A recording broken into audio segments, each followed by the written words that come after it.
This lecture is called Where Mammals Reigned because we're going to deal with the creatures that are higher up in the geological column, and we want to find out where they came from. Were they very different to what they are today?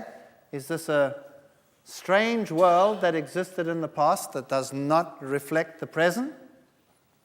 Here we have the geological periods. Remember that after the Cretaceous, which is this marine sediment layer with all the calcium carbonate deposits, we have these upper layers over here, which are known as the Cenozoic.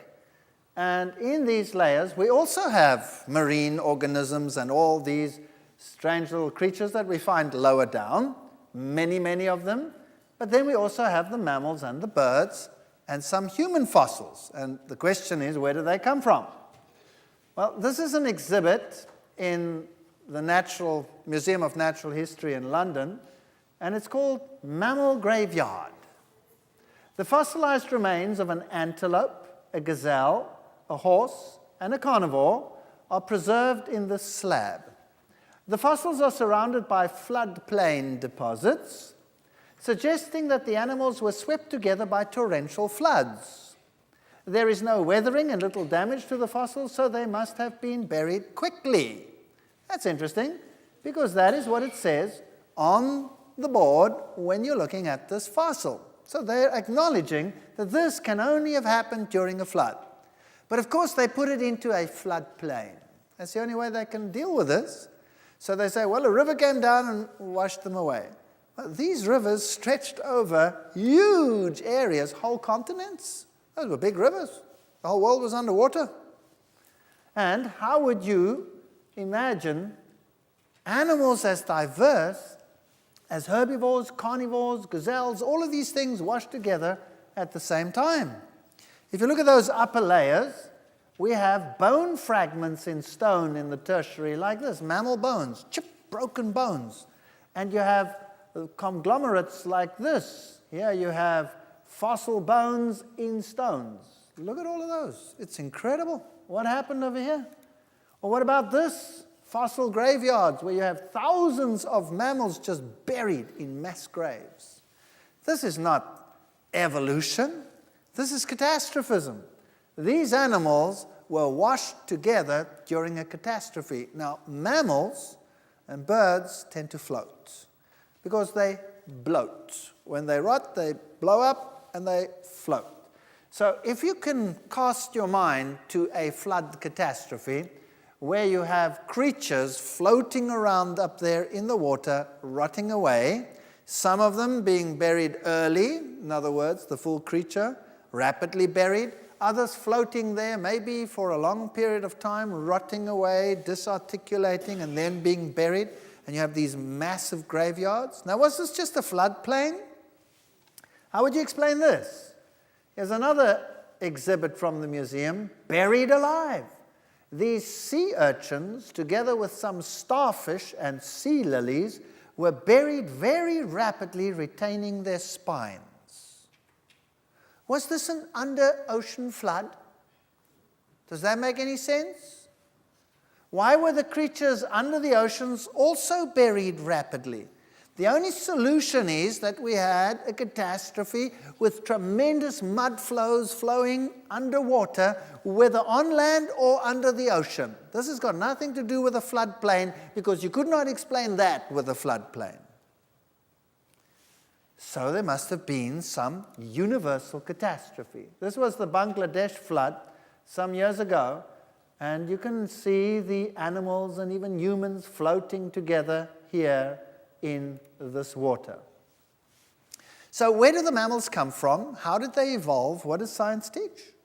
Science tells us that the mammals arose from reptiles and that these then roamed upon the earth. Originally, they were together, then the mammals gained the ascendancy.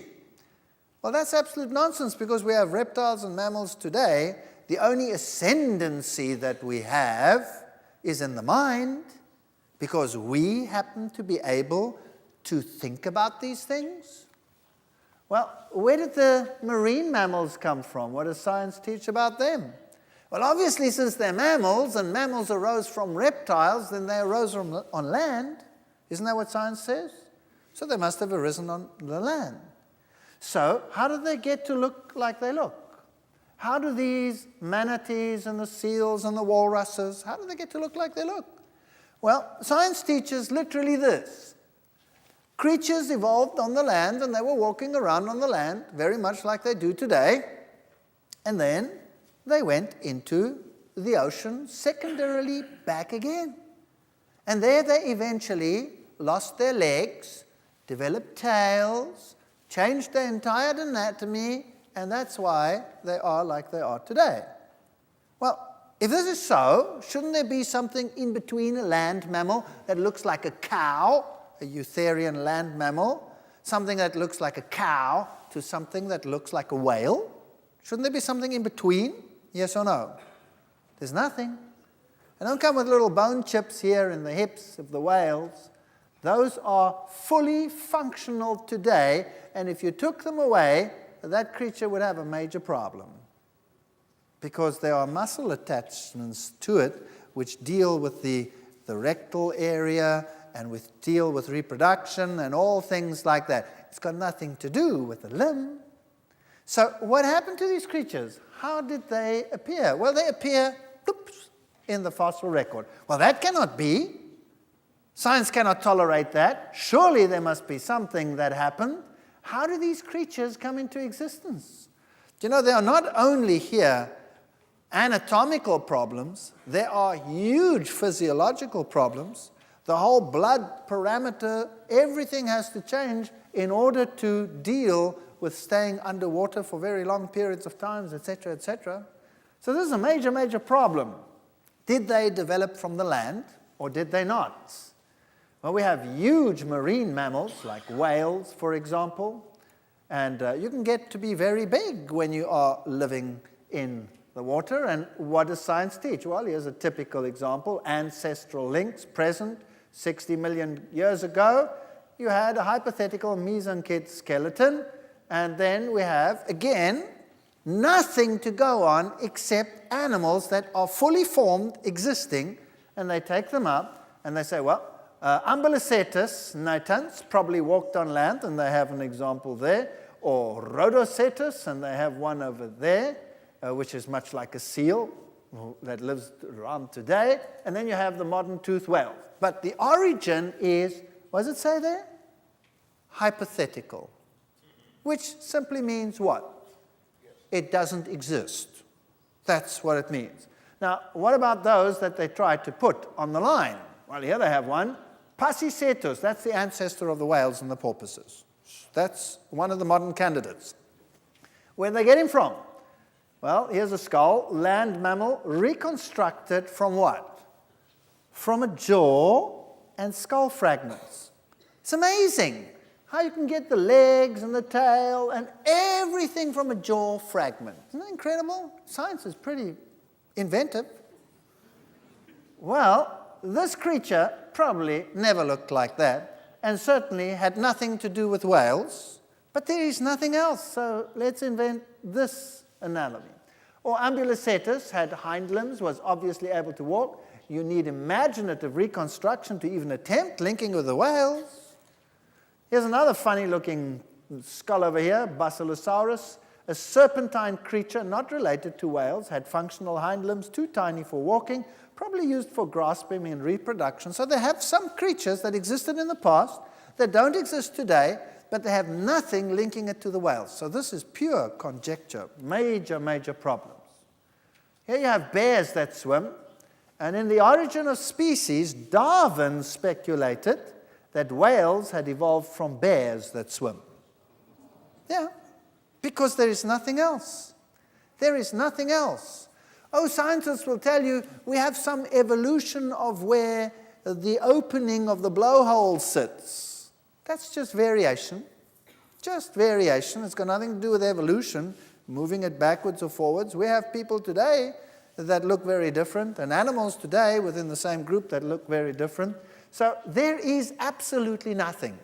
When they appear, they appear. Now, here's a study that was done by Raul Esperante of Geoscience Institute on the whale fossils that we find. And this is the order, the baleen whales, the ones that filter all the material out. And here's the other one, the toothed whales.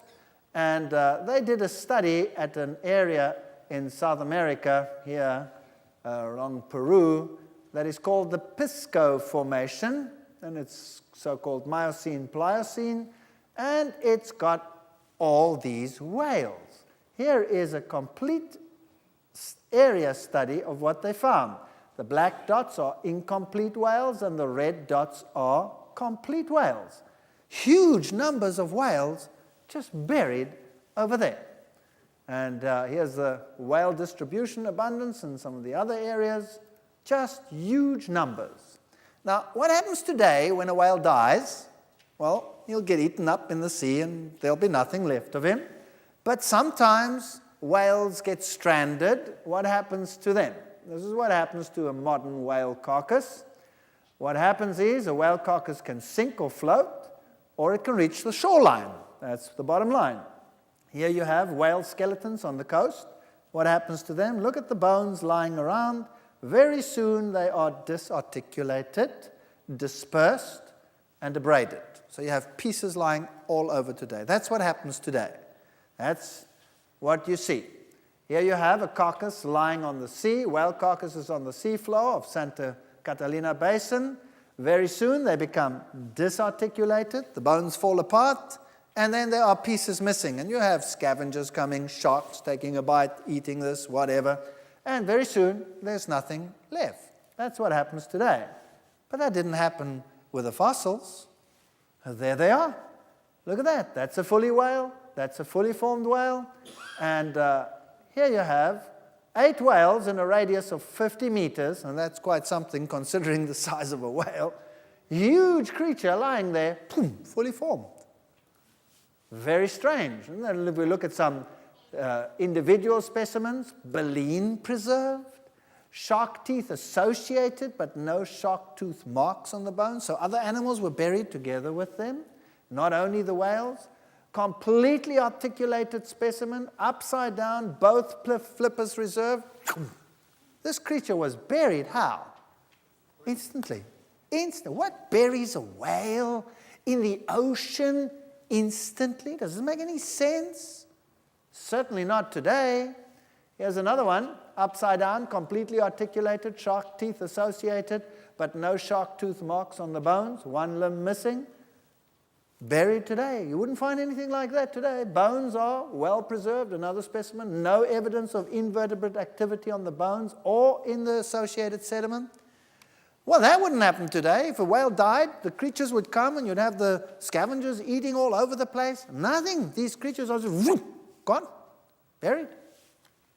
This whale reached the seafloor with the head almost detached. So if you have a catastrophe and you imagine these things going, being flung around with such force that some of them are snapped and buried, that makes sense.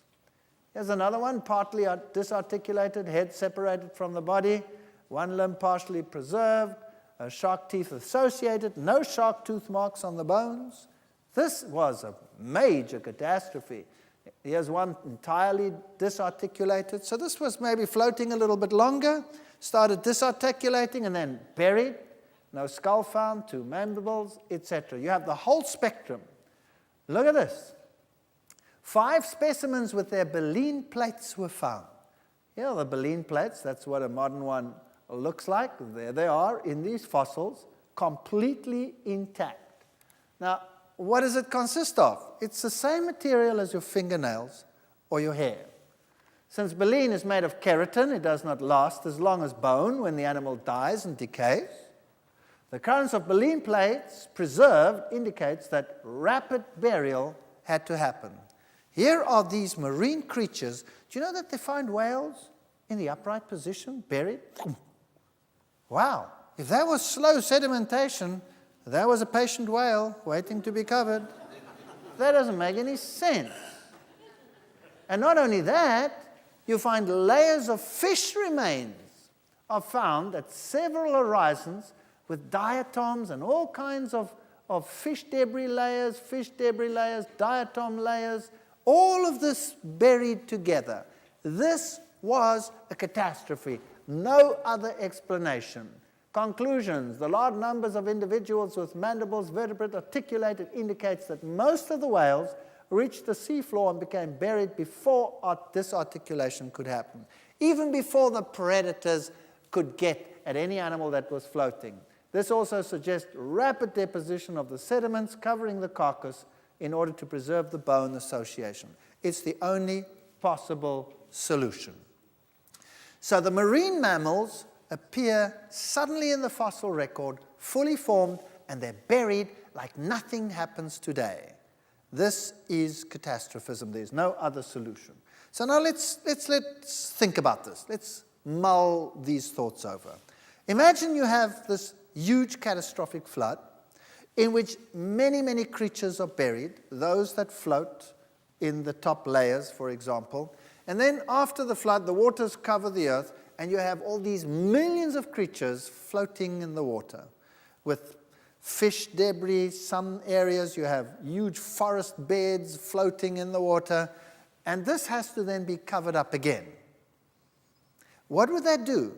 Those that are buried early are buried intact. Those that start rotting and deteriorating, when they are buried in pieces, disarticulated, and you would find whole beds with rocks in them, with material in them, with fish debris in them, with bones in them. That's exactly what we find, as we saw it over there. Now, this is an interesting fossil. This is Persian ironwood. There's the present-day leaf. There's a fossil.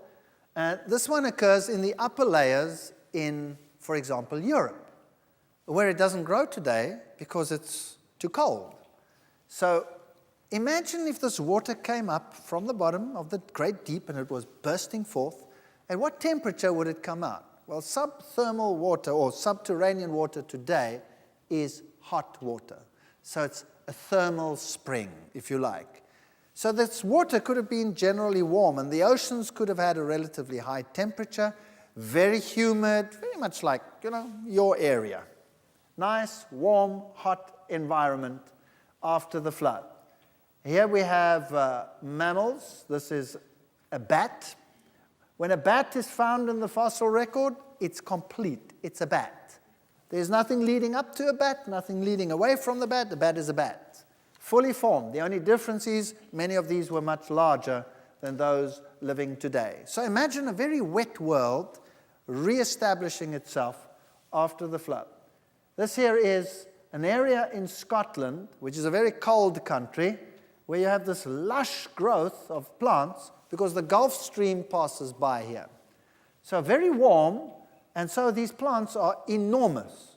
This is a typical tropical area. You can see great plant coverage, warm temperatures, rain, lots of rain, lush growth, lots of food around, and typically the tertiary in the textbooks is displayed like this. Very green, very warm, and all these creatures that walked around, so different apparently from what lives today. Why? Because they were so huge. The giant elephants, mastodons, totally different to what we have today, lived some 65 million years ago, and today they don't exist anymore. Or this creature over here, the giant land-walking sloth, or the giant bison, or the giant saber-toothed tiger, or the giant beaver, or the giant this and the giant that. What have they got in common? They're all giants. That's it. Much bigger than today. These are beetles from the Amazon. This is a cold season, and that's a warm season. Massive change in shape and size. Now I want to take you to the Labrie tar pits. Who's been there before? Somebody has been there. Now, I stood there at the Labrie tar pits with my camera, staring down at the tar, waiting for something to happen. And people came to me, and they all came and looked. What is there? there was nothing. So they thought, well, maybe this guy's totally nuts. What was I waiting for? Well, I got it. Can you see it? That's a bubble. I was standing there waiting to photograph a bubble. Only a nut would do that. But I had method in my madness. What was I doing photographing a bubble that came up periodically? And in those days, you didn't have digital cameras. You had to get the picture quick, otherwise it was gone. Like that one I missed. You only have a relic of it. But there I got it. There it was. And coming up today. Now, here is the tar at the bottom. And there's obviously some crack or crevice in the ground. And the tar is being pushed up and ends up at the top. Obviously, this is decaying organic matter down there, and it is under pressure. So that's what pushes this up. The same happens if you strike oil. You're living in an oil-rich area here, Texas, all of these places. And if you strike oil, and you strike a good one, then out it comes at the top. Why? Because it's under pressure. 20,000 pounds per square inch pressure. That's pretty incredible. Now, here at the Labrie, there's a crack in the ground, and I can actually watch the bubble rise. There it comes. How old am I told this oil is? Millions and millions of years old. How old am I told this tar is? Millions and millions and millions of years old. Have you ever had a glass of soda pop and you watched the bubbles rise? Or you left the top off and you come back after an hour and you want to pour yourself one and you go, yeah. Why? What happened? It's flat. That's what we say, it's flat. The bubbles are gone. Where'd they go to? They disappeared into the atmosphere. Now, isn't it incredible that rock is porous, that this oil is buried under porous rock where gas escapes? Isn't it incredible that here you have a crack in the ground? That means you have left the top off the bottle, but the bubbles still come up today. How many millions of years do you think this is old? How long has it been bubbling down there? This is impossible.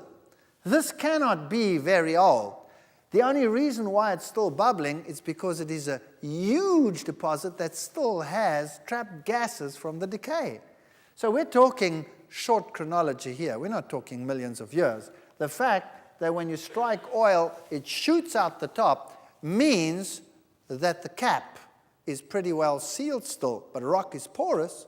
That gas has been escaping all the time. The fact that it's still there, that pressure, tells us not long ago. But that's not my point. Tar and oil is a consequence of the catastrophe. So when the waters covered the earth and the continents were raised up, then this flooded down and all this was reburied. You would also have this huge algal bloom that was then buried, and you'd have these masses of organic material buried under these layers with all these bone chips in them now. And that's the oil and the tar that we find today. That's all it is, organic matter rapidly buried.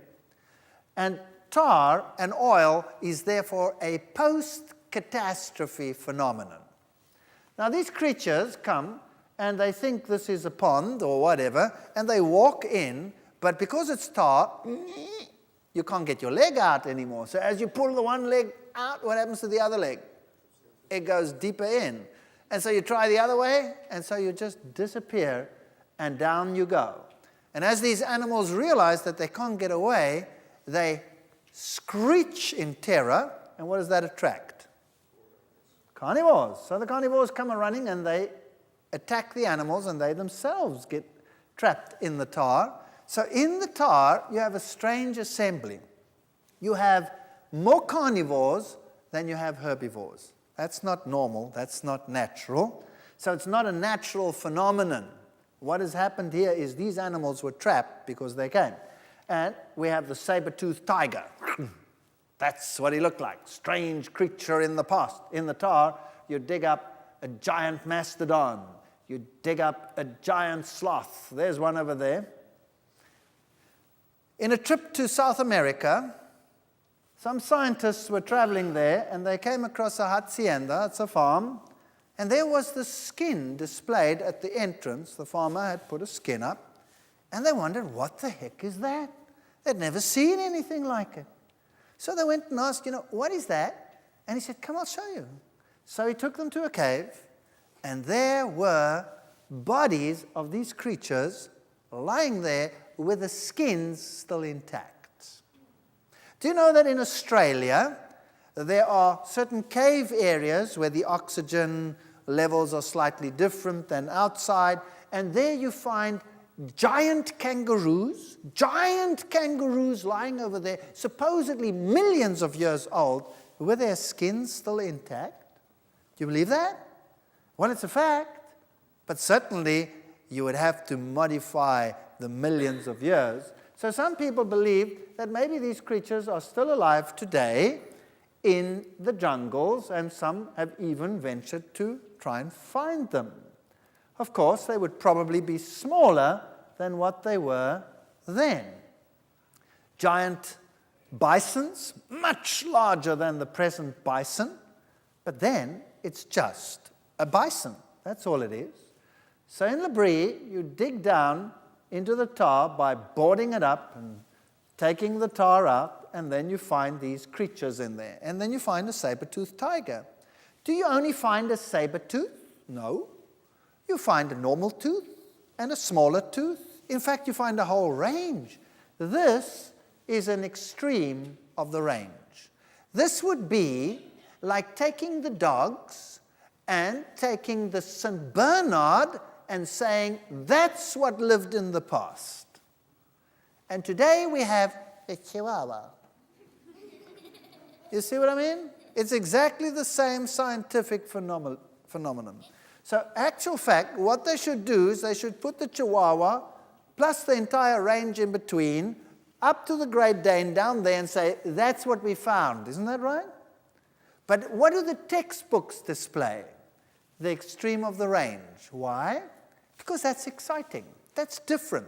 That's something we don't have today. Today we have tigers with teeth that look like this. In the past, there was a greater variety. Why? Well, imagine animals taking over on a new world. And you have this vast country in front of you, a whole new world to be occupied. Lots of space, very little competition. When you have little competition, then you have great variety. And then when the pressure starts taking place and the animals start competing more with each other for space and food, well, then these things happen.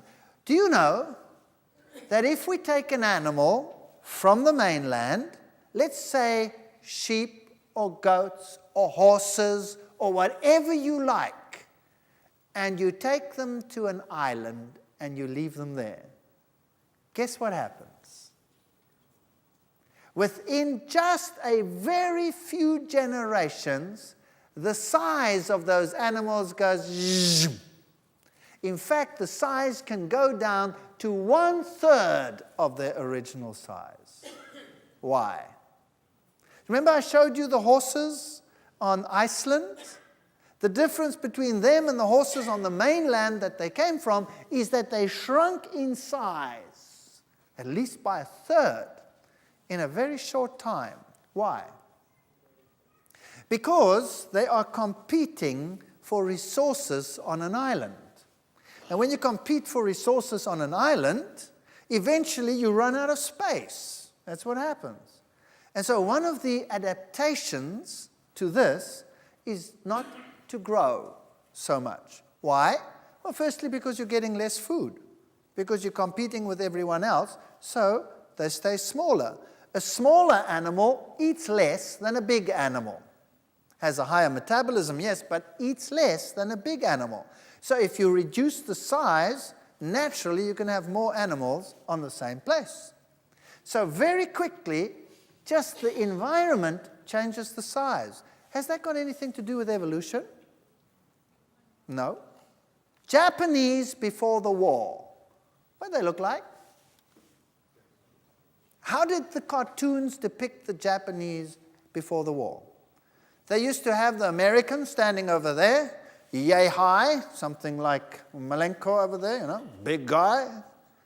And then they'd have the Japanese standing on a huge box just to get to the same level. Isn't that right? Because they were tiny. Why?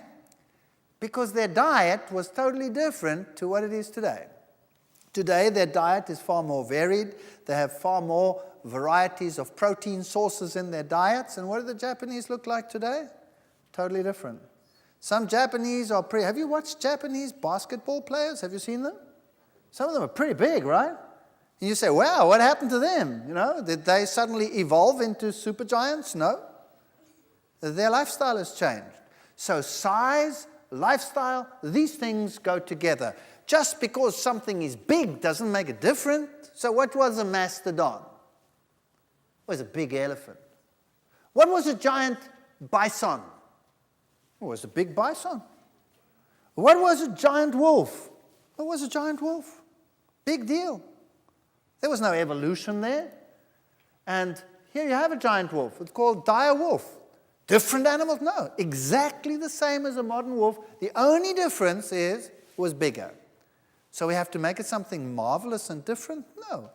So the environment was obviously warmer, better adapted for rapid growth and all of these features, and that's what they looked like. And then something happened. An ice age came along. And the world today is very different to what it was then. And where did all this ice come from? And how long has it been around? And what does science teach on the issue? Well, it teaches that there were a number of ice ages, 3 ice ages at least, and they conjecture this from looking at scrapes in the rocks. Do you remember a video I showed you yesterday of these huge boulders being rolled in a flood? Do you remember that? What did you see in the rocks at the bottom? Huge scrapes. So water can do that too. So the only evidence of ice is what is now in the South Pole and in the North Pole. That's it. So the question is, where did all this ice come from?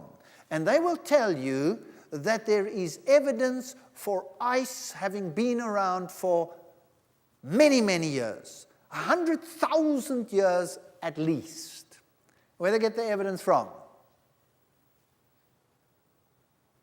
Well, they drill down through the ice cores, right? And they come up with this. Here's an ice core that they've drilled in Greenland. And they say, well, okay, look at this ice. You can see that there are different colors. There's a color, there's another ring, another ring, another ring, another ring, another ring, another ring, another ring, another ring, and another ring, and another one. And you count them all up, and you make a deduction. You say each ring represents 1 year. And if I count 100,000 years, then this ice has been around there for 100,000 seasons. Logical, right or wrong? Perfectly logical. And we're supposed to believe that this is what happened. And we know how it is being compacted today. Well, during the war, some airplanes used to fly across that area, and that's about 50 years ago. Some old aircraft. And some of them happened to crash in Greenland. And there they were in this vast ice desert, and nobody ever bothered. Well, recently, some of those have been rediscovered, and they actually dug them up. And they're covered by huge quantities of ice. So they dug down to them. And if you look into the ice as we go down, you find hundreds and hundreds of those ring layers. So those airplanes have been buried for thousands of years, right? So obviously these rings are not year rings, just like the valves. So we cannot say that this ice age is 100,000 years because of the ice cores. Those are event layers. A storm creates them. And you can have many, many storms in a season. It doesn't have to be millions of years. Now, if you have a warm ocean originally, lots of evaporation, and then something happens to make it suddenly cold, what would happen, and how did it happen? This is Athabasca Glacier, and we find this glacier in Canada. It's a huge glacier, and it's not a very good idea to go walking on a glacier, although I did go and walk on a glacier, because you have these glacial rivers, and there's one flowing, and it just disappears suddenly, and it's gone. If you slip, and you end up in that river, you're gone. Nobody will ever find you again. You'll end up somewhere under the glacier. And here are markers of where the glacier has been over the years. And there is a remarkable recession of the glacier. It's just going back. And they discovered that if they calculate this out, then this whole ice age idea of hundreds of thousands of years is reduced to 600 years. 600 years for complete glaciation and deglaciation. Glaciers cause U-tubes or U-basins. So this is a glacial basin up there in the north of Canada. Obviously, the ice was there and the ice was gone. There's a glacial river, there's a glacial lake. Something must have happened to trigger such an ice age. Maybe there were some meteor impacts. It's a possibility. And that caused some cracks and strange occurrences on the Earth. Is there evidence of this? The answer is yes. If you look at the surface of the present Earth, you have giant impact craters. For example, here, the Great Arizona Crater. You have huge craters in Siberia. You have enormous craters all along and meteor impact sites in Africa. And the Earth must have been bombarded. But you don't find meteors in any of the rest of the geological column. So it doesn't seem as if this existed before. It's all on top. And if you look at these craters and where they occurred, this must have really caused some catastrophe on the Earth. And maybe this was the cause of the great volcanic eruptions that must have existed in the past. One little mountain, Mount St. Helens, put so much dust into the atmosphere that the world temperature average dropped by 1 degree centigrade because it shielded the sun. Krakatoa was 4 times as strong, 4 times as big as Mount St. Helens, and Krakatoa dropped the world average temperature by 4 degrees centigrade. One volcano. What do you think 80,000 volcanoes going off at the same time would do? Can you imagine it? Can we even imagine it? If you go to Washington State, you have all this lava lying on top, huge districts of lava. You have these great volcanic dikes. Everything's on the top. And there they are, volcanic dikes, great volcanic activity. There was the explosion of one volcano, Mount St. Helens, 500 Hiroshima atomic bombs going off at the same time. And that was a Mickey Mouse volcano, tiny compared to the others. Now, here is the Great Ring of Fire, where you have all this great volcanic activity. Then you have the mid-oceanic ridge in the Atlantic, which ends up in Iceland. Huge quantities of dust being blown into the air. What would that do in terms of the temperature? Well, it would totally shield the sun for a while, and you would get a massive drop in temperature. And if you have warm oceans, you'd have lots of evaporation and sudden cold, and you would get ice. And glaciers would form and rush and expand across the continents, but all along the coasts, what would you have? Nice, temperate, warm climates. Just like in Scotland, I showed you those lush growths in this icy country where the Gulf Stream is nice and warm. So if you had elephants living in Russia, for example, where would the populations be able to survive? They would be able to survive in the north, up against the ocean, which is warm, and they would survive in the south, where it is warm. So there must have been 2 elephant populations separated by huge glaciers which covered the land. And we have evidence of these animals living in this cold environment. Here's Burning Mountain Nature Reserve. This is in Australia. Very interesting place. It's been burning there for several thousands of years. Burning Mountain is caused by a slow burning of thick underground coal seams. Very interesting stuff. And it's a reasonable estimate of the fire's duration would be about 5,000 years. Very interesting. If you go walking over there, you see this evidence of all this heat and volcanism and crashing down of area where the material has burnt underneath, and all this burnt material coming out from the bottom, and the sulfur appearing at the top would have been the source of the travelers' speculation, explorers. All of these peoples were there. Mysteries and legends are there about Burning Mountain and what the pioneers have said. And there you have this great evidence of something burning underground. And of course, the kangaroos love it. This is kangaroo dropping. They think this is a heater in the middle of the night. You have great cavities in the ground there. The stench sometimes is unbelievable. That's why you close your nose. And the mammoths reigned in that time period. So here were these creatures in this area when there was this great volcanism, great ice started to form, and the populations were cut in two. It's just a theory. And then they developed this long hair. Here's another interesting story, the story of Dry Falls. These cliffs are skeletal remains of what was once the world's largest waterfall.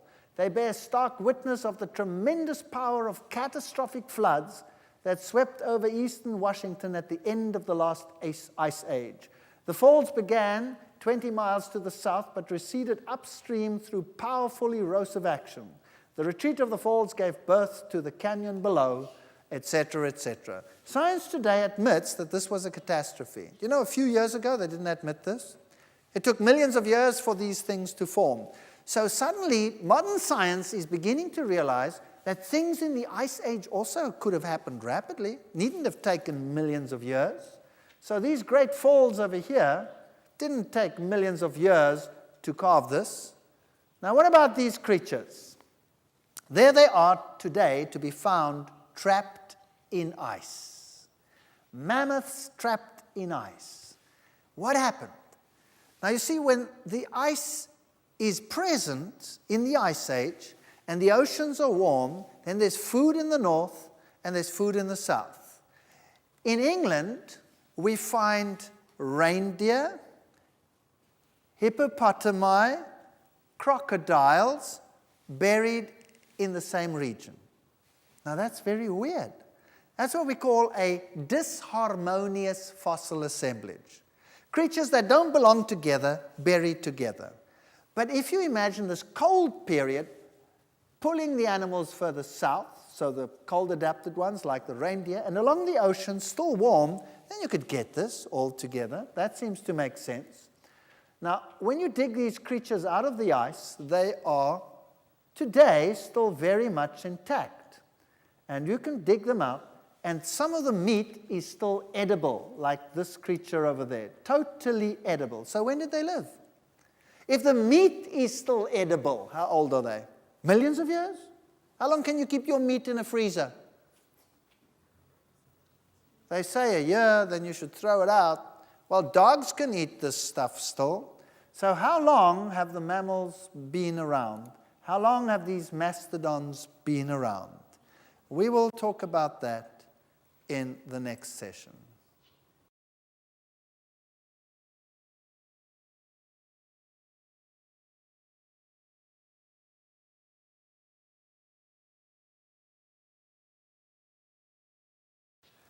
We were talking about these mammals, these giant mastodons that lived supposedly millions of years ago. And there they are, trapped in the ice in the north in Siberia. Now imagine this scenario. When ice melts, it absorbs a huge amount of energy in order to melt. That's simple physics. It is far easier to warm up water than to change it from one state to another. It absorbs huge quantities of energy. So we see that the ice receded very rapidly. We see this in the glaciers. And as this ice melts, it absorbs huge quantities of energy. And ice that melts is fresh water. So this huge meltdown would have rushed down the coasts into the oceans, and being fresh water, where would it end up? It would float on top of the ocean, because seawater is more dense than fresh water. So originally it wouldn't all mix. A lot of the fresh water would be on top. And at night it gets freezing cold. What happens to that water? It freezes. And so during the melt phase, suddenly there was a giant freeze, and everything froze up. And the oceans that were the source of life up there in the north, and that gave this lush vegetation all along the coastlines, suddenly froze up.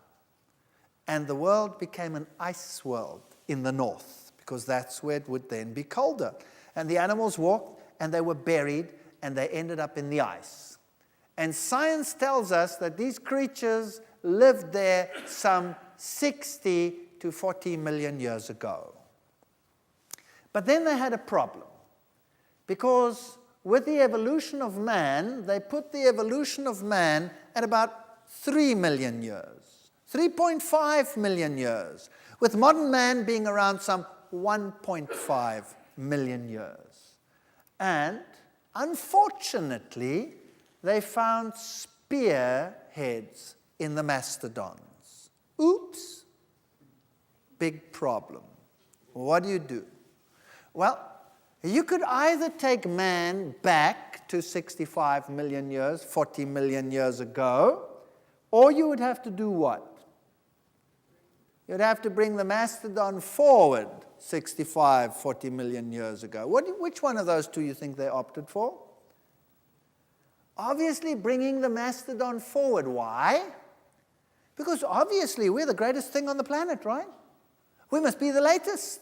So we were there last, so everything else must shift up if the theory doesn't fit anymore. Can you see how they can take 60 million years and throw them in the waste paper basket, just like that? If the proof shows that they must.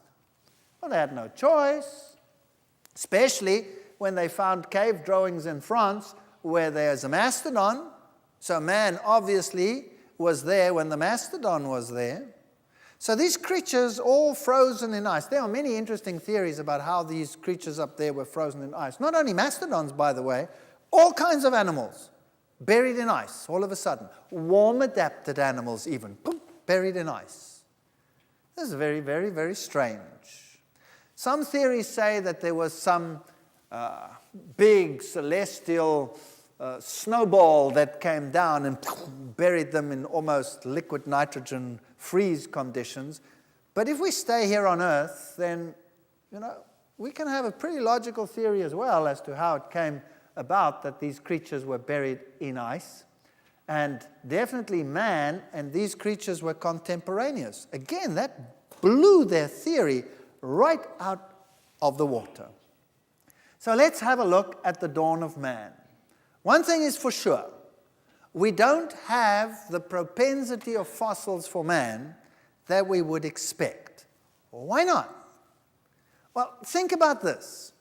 Man is a very gregarious creature, and he tends to gather in societies. Isn't that correct? Today we live in cities. Where do we find the largest population? In the cities. That's where you would find most of mankind, in the cities. Now, God, according to the Bible, destroyed man off the face of the earth, and he destroyed the whole of the creation as well of the then-time world. And if this is so, then the reason given is that he destroyed them because of sin. Is that what the Bible says? Okay. So obviously, sinful man was the main target.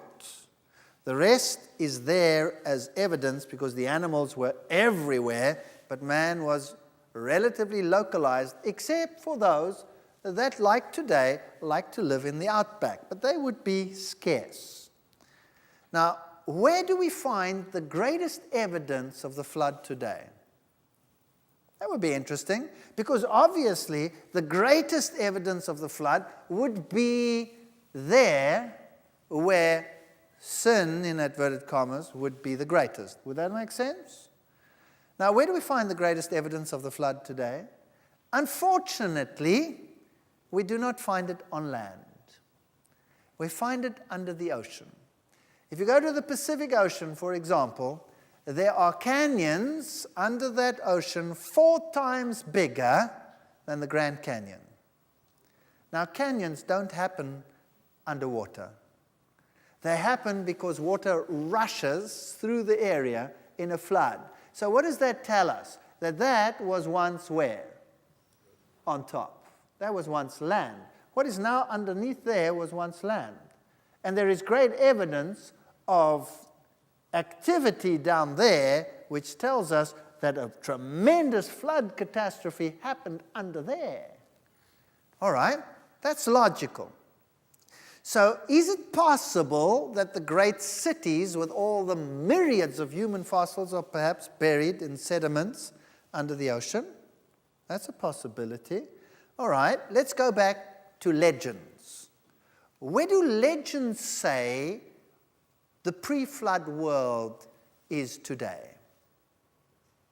Have you ever heard of the legend of Atlantis?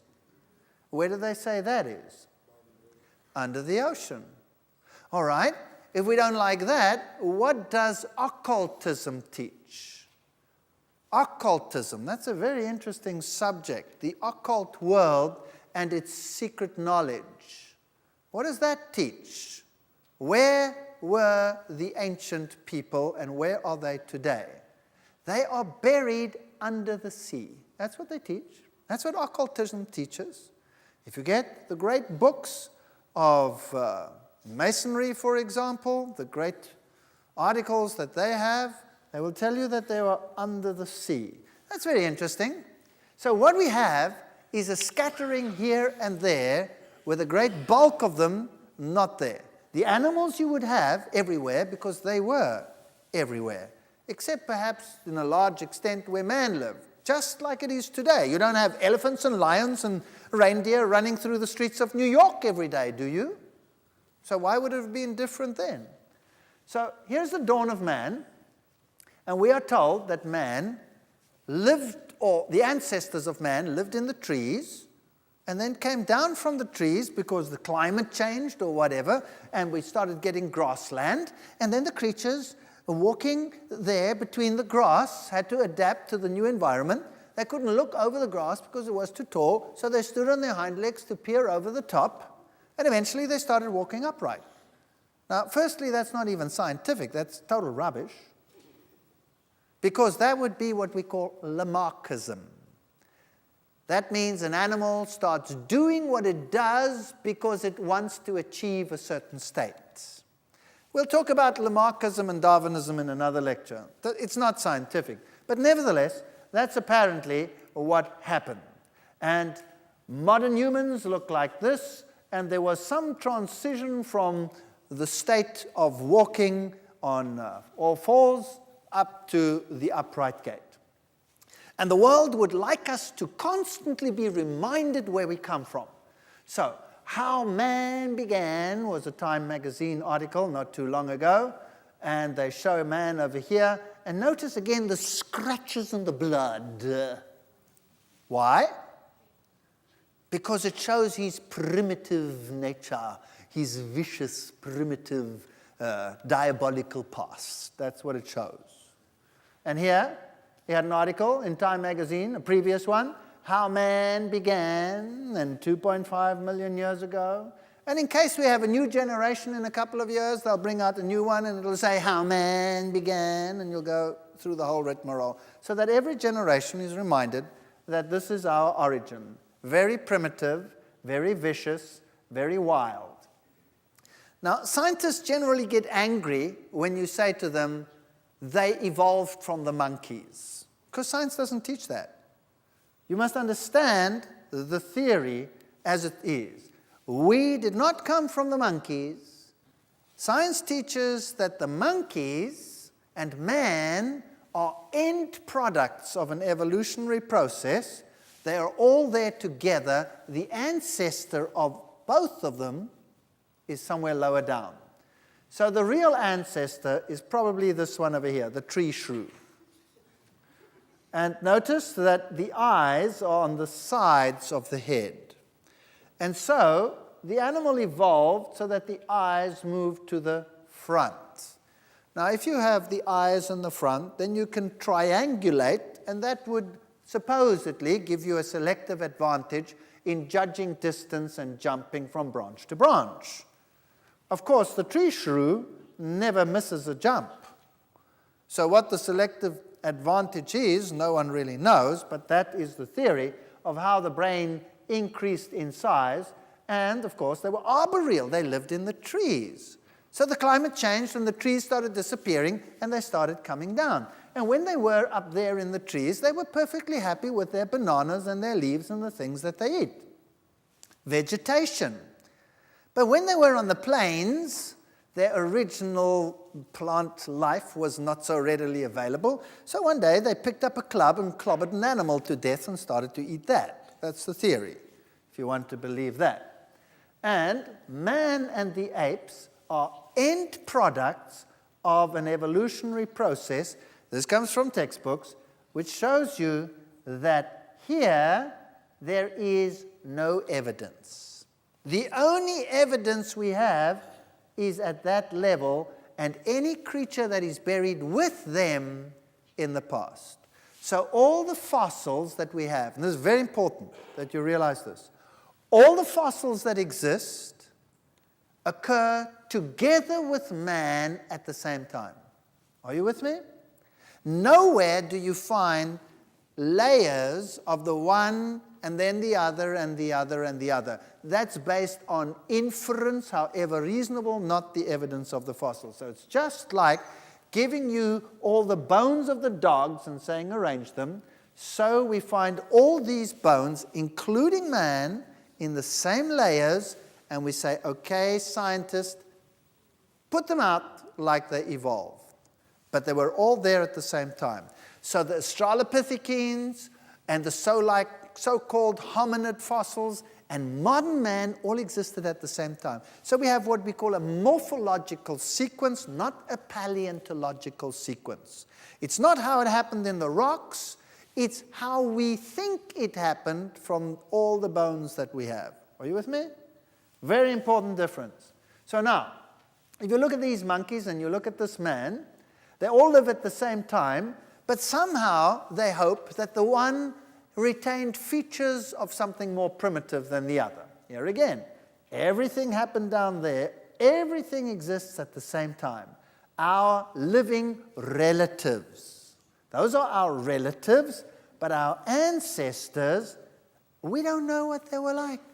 We have no idea. Primate ancestors.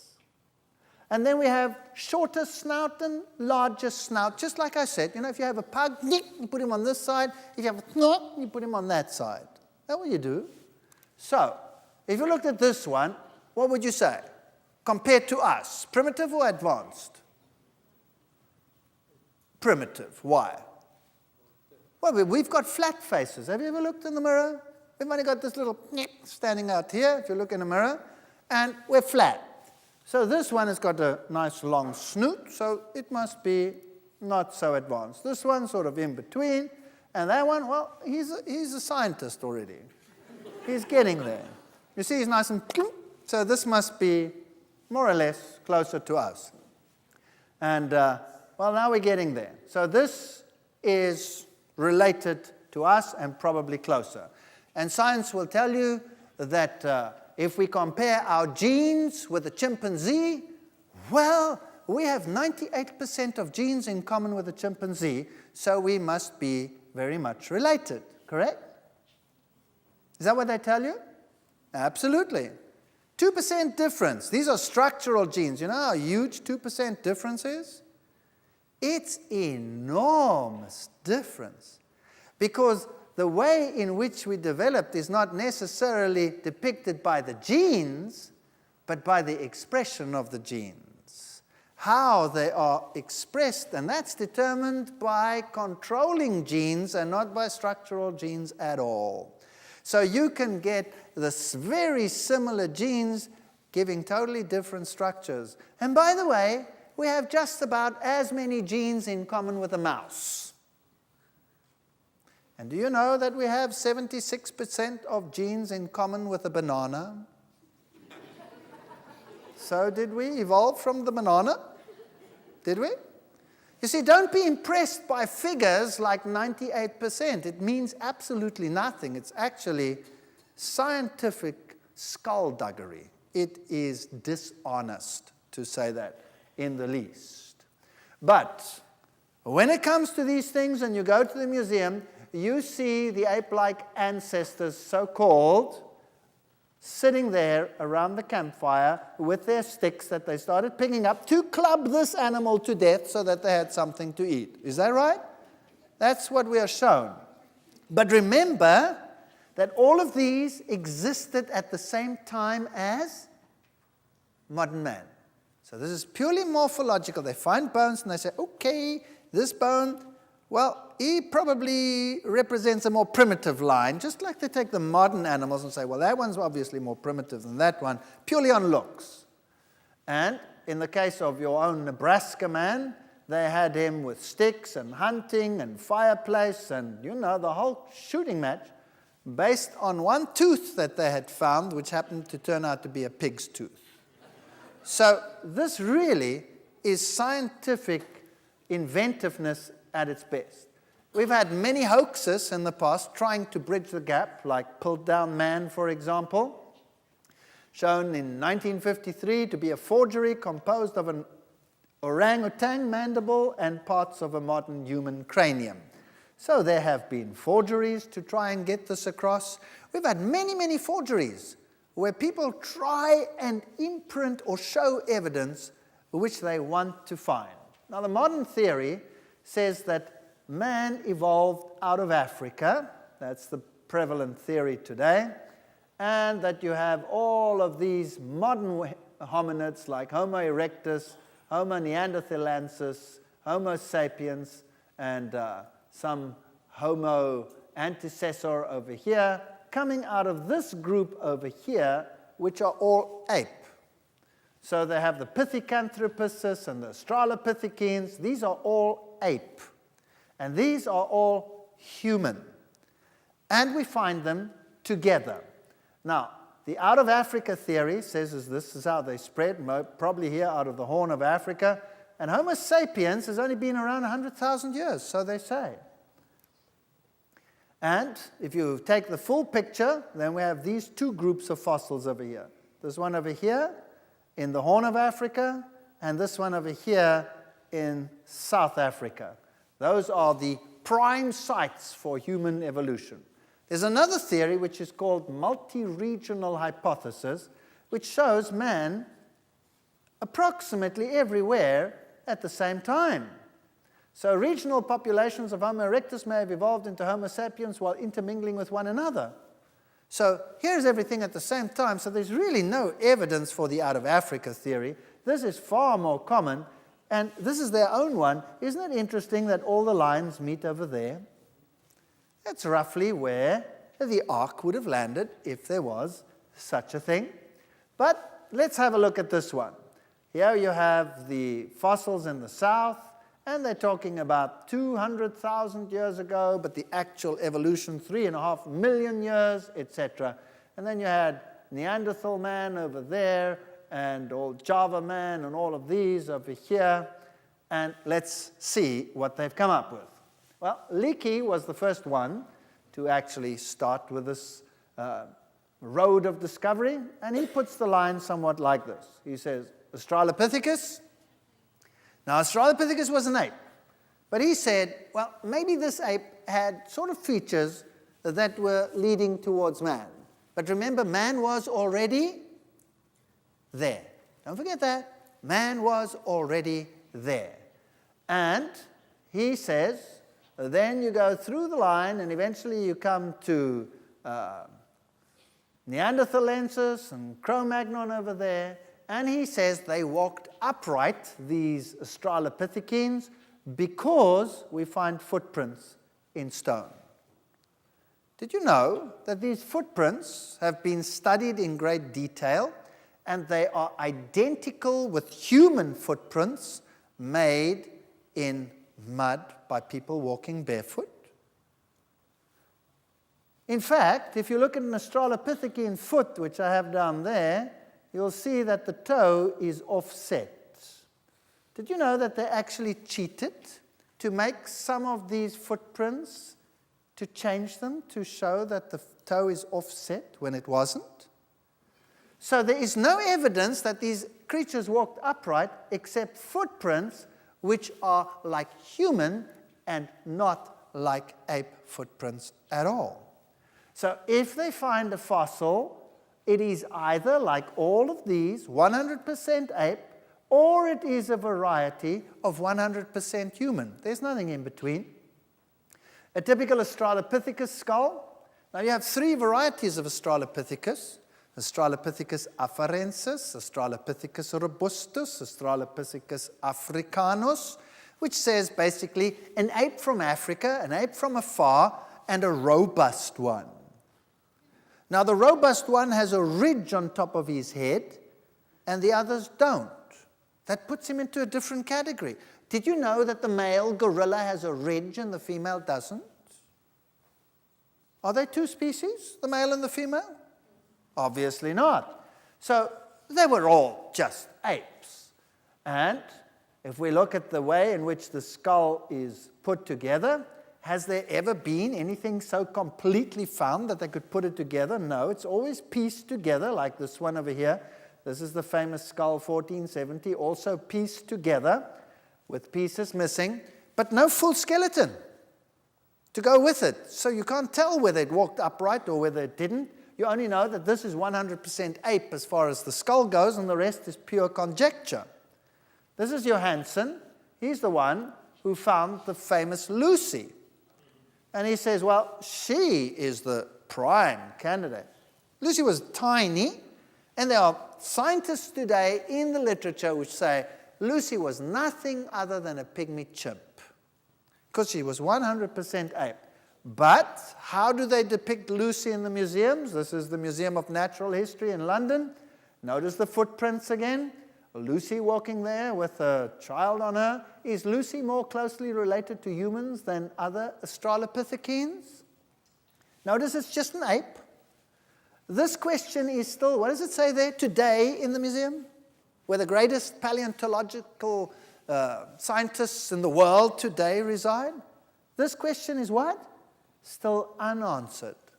Partly because each kind of Australopithecine has unique features that could link it with human beings. Of course, they were contemporaneous with human beings.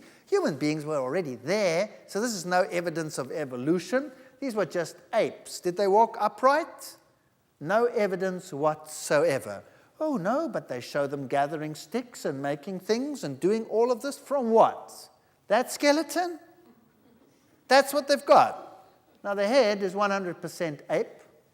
The arm-to-leg ratio, they say, is midway between a human and an ape.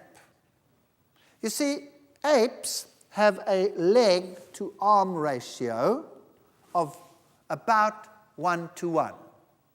That means the leg is as long as the arm. And humans have a leg-to-arm ratio of 1 to 0.75. So the arm is only 3/4 as long as the leg.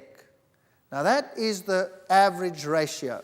Now Johansen worked this out and said the ratio here is 1 to 0.87. That's sort of halfway between apes and man. Hello? There are pieces missing there, pieces missing there, pieces missing there, pieces missing there, all over the place. How does he work that out? How does he work that out? But he says that's not the only evidence, so let's forget it. By the way, Johansen is has a big problem, especially with me. Have you seen my arm? It's very, very long. So I must be some intermediate hominid. Some people just have long arms. I can't help it. But it's good to keep trouble at arm's length. Now, he also says this hip over here tells us that she walked upright. Unfortunately, not with that one, because with this one, she actually walked like an ape. But he says this hip must be twisted. And if we twist it a little bit, then she could walk upright. Not with this one, but if we twist it, we could. And he says it must be a twisted hip. But of course, there is no other hip to compare it with. Can you see? So all we have is a hip that makes her walk like an ape. Now, why does he say it's twisted? Well, because of the knee. The knee, you see, is more like a human knee. That's the only piece of the fossil that is like a human. But do they tell you in the textbooks that they never found the knee with Lucy? That they found it in totally different deposits? That it doesn't even belong to this fossil? No. They just added it for convenience. Now remember, man and apes were contemporaneous, yes or no? So what's the big deal with finding a human knee? Because in this area, we find humans and Australopithecines together. In Olduvai Gorge, you find evidence of human activity as well as these creatures. So what happened over here? Let's go to Sterkfontein to see if we can find some solutions. Sterkfontein is the group of caves in South Africa, in the Witwatersrand, and there these caves are. And there you find some interesting fossils. This is Robert Broom. He was actually one of the first biologists of the university where I did my undergraduate studies, Stellenbosch University. Very famous man. There he is with Jan Smuts. Great interest these gentlemen had in the origin of humans. And he found the famous Mispless fossil. All right, here are these caves. You go down into them. You have these beautiful stalactites and stalagmites. And there you have these fossil bone chips. This was our trained guide, and he is supposed to explain all these things as to what happened here in the past and all these things and how this evolution took place. And I took this man aside and I said to him, "Excuse me," I actually took him on tape, but it's Afrikaans, so it won't help if you won't understand him. I said, "Do you believe that you come from all of these?" He says, "No, not me." Great. And here, my friend is pointing out some of these bone chips. And if you want to know what my wife looks like, that's her. I see her once a year on this picture. And here you have some bone chips over here. You would imagine that maybe, these are buried in these layers down here, showing great time in the past. No, not so at all. You have this huge slide coming down, and let's see what they say. South African cave deposits contain bones of animals collected by many different agents. Some bones are, what does it say? Washed in from the surface. Others are dropped down shafts by leopards feeding on prey, which they bring to overhanging trees. Hyenas bring bones to their young in dens within the cave, and porcupines accumulate bones on which they gnaw. Owls, etc., etc., etc. So all these fossils were brought in. They're not in layers over there, and most of them are washed in. And there you have all these interesting fossils that they find in these caves. Let me take you to the museum there. Here's this famous skull of the Taung child found in South Africa in 1924, but it's an Australopithecine. And every now and then they find another piece of Australopithecus, and Time magazine rages and National Geographic goes berserk. Ho-hum, it's just another Australopithecine, it's an ape. So they find a little piece of toe, big excitement. Here it is, 2.6 million years old. Mrs. Pless. There she is. She's almost like a philosopher, right? And here they found Littlefoot, July 1997. There it is. And Littlefoot, what was it?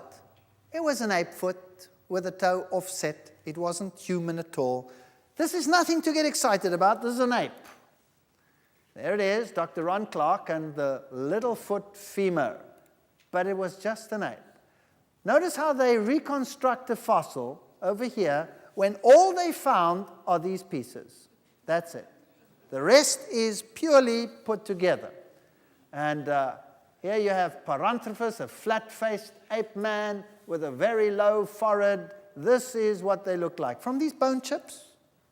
Or hips. Many ape men found at Sterkfontein, and they have all these hips.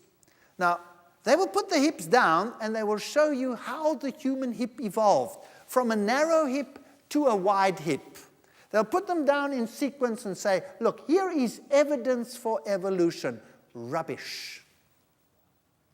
Women today that bear children, do they measure the hip?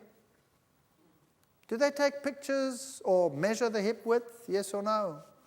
Of course they measure it. Some women have narrow hips, some have wide hips. Some have such narrow hips that they cannot give birth naturally, and they have to have a cesarean section. We have a huge variety of hip widths today, but if I took all the women's hips and lined them up, I'd have from narrow to wide. It's got nothing to do with evolution, that's variety. Just because it comes out of fossils doesn't make it anything else. Here's Neanderthal man. This is how they depict Neanderthal man. And these are the rocks. Here is a Neanderthal grave site. Remains of Neanderthal child found buried at Teshikshas in Uzbekistan. The body was placed in a shallow pit. Pairs of goat's horn had been placed around it. A fire had been lit beside the grave. I've spoken to scientists in the East Bloc countries who tell me categorically that they think that this Neanderthal line is still around today. No big deal. In many of the human races we find it. This is human, nothing other than human. There's a Neanderthal skull from a grave. They buried them with flowers. These were humans. But we are told they looked like morons. Here they are, and these strange features. Now, this particular type fossil actually was of an old man with bone diseases. And besides that, you know, in the past, perhaps people got older than today. Perhaps they did. Perhaps they lived a different lifestyle. What happens when we get old? Do we retain our youthful features, or do they change? You see, the bone grows and we get greater brow ridges. So older people, old skulls, look totally different to young skulls. So these variations could just be simple variations in age and have nothing to do with evolution. And from a few fragments, you're going to reconstruct something like this from an old man who had rickets. Here they put a Neanderthal in a suit in a German museum. And there you have an Aborigine. Now, this is one of the saddest stories in the history of mankind. Did you know that in the 1940s, and I'm going to date myself, I was born in that time, you could get a license from the British High Commissioner in Australia in the 1940s still to hunt Aborigines? Did you know that? On what grounds? On what grounds? On the grounds that they were evolutionary inferior organisms. Darwinism condemned them to death. Today, they will look like that when they have their rituals. Some of them are still living like that. Others look like that during their rituals, and during the week they will put on their suit and go and give classes at the universities where they are professors. That's very rapid evolution, wouldn't you say? Today we would be ashamed of what we did. If we would realize that the differences we have is variety. What would happen today if someone saw a lady walking with a chihuahua on his chain and walked up to the chihuahua and went squash? That's an evolutionary, ancient, inferior organism. What would happen? A hue and cry like you cannot believe. Because this is a highly advanced little pet creature. That's what they would say.